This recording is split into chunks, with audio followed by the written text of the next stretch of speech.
সন্ধ্যের দিকে যদি দোকানের মতো এরকম গরম গরম ভেজিটেবিল চপ বাড়িতে বানিয়ে ফেলা হয় তাহলে কেমন হয়।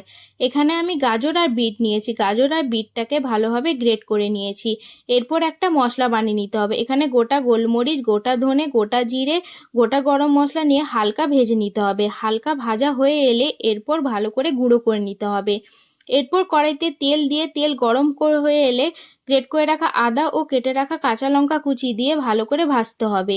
এরপর গ্রেট করে রাখা বিট আর গাজরটা দিয়ে হালকা ভেজে আগে থেকে সেদ্ধ করে রাখা আলুটা দিয়ে ভালোভাবে 5 থেকে 10 মিনিট ভালো করে ভেজে নিতে হবে। এরপর ভালো করে ভাজা হয়ে এলে আগে থেকে ভেজে রাখা বাদামটা দিয়ে আরও কিছুক্ষণের জন্য ভাজতে হবে। এরপর পরিমাণ মতো নুন ও লঙ্কা গুঁড়ি দিয়ে মশলার সাথে ভালোভাবে মিশিয়ে নিতে হবে।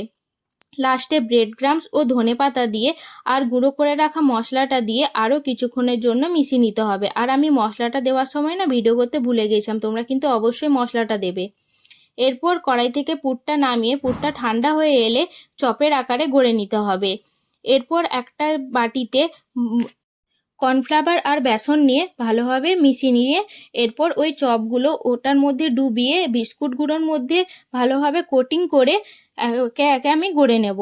এরপর ভালোভাবে কোটিং হয়ে যাওয়ার পর এরপর কড়াইতে তেল দিয়ে তেল গরম হয়ে এলে এরপর চপগুলো একে একে আমি ভেজে নেব। চপগুলো গ্যাসের আঁচ কমিয়ে ভাজতে হবে। ভালো করে ভাজা হয়ে এলে গরম গরম এই চপটা খেয়ে দেখুন, ভেজিটেবিল চপ, এর দুর্দান্ত স্বাদ লাগবে।